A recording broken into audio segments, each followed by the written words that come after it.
In this chapter 10 of your text, the theme is the goodness of God. And this is important because the question of what God really allows, when you stop to think, for example, of everything in the world that people do in the name of God, it's enough to just send a chill down your spine.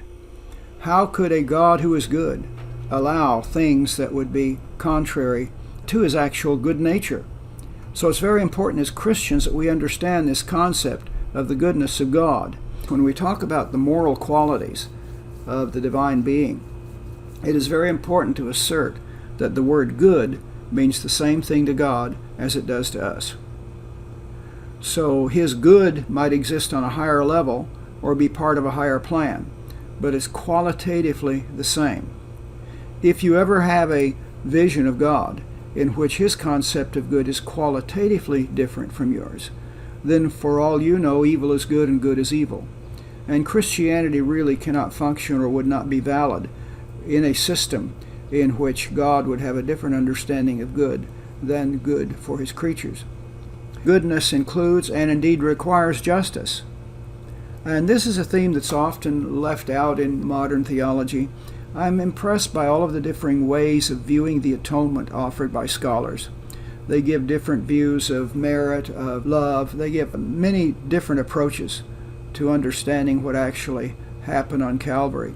But it is very difficult many times to see what happened on Calvary as a reflection of the justice of God.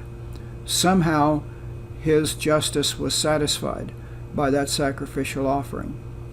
And so it is important to realize that there is this element of justice that God is going to require of the world and requires of us.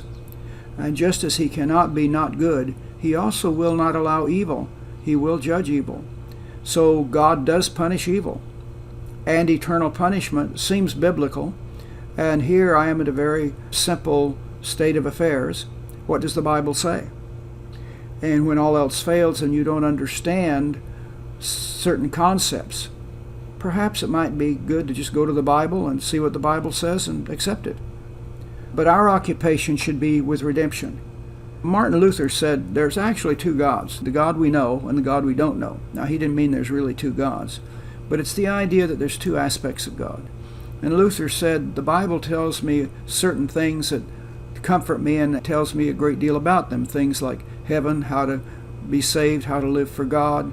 It gives a lot of things. But there are some things God doesn't tell me a whole lot about. He doesn't tell me about hell, what we popularly call hell, or eternal punishment.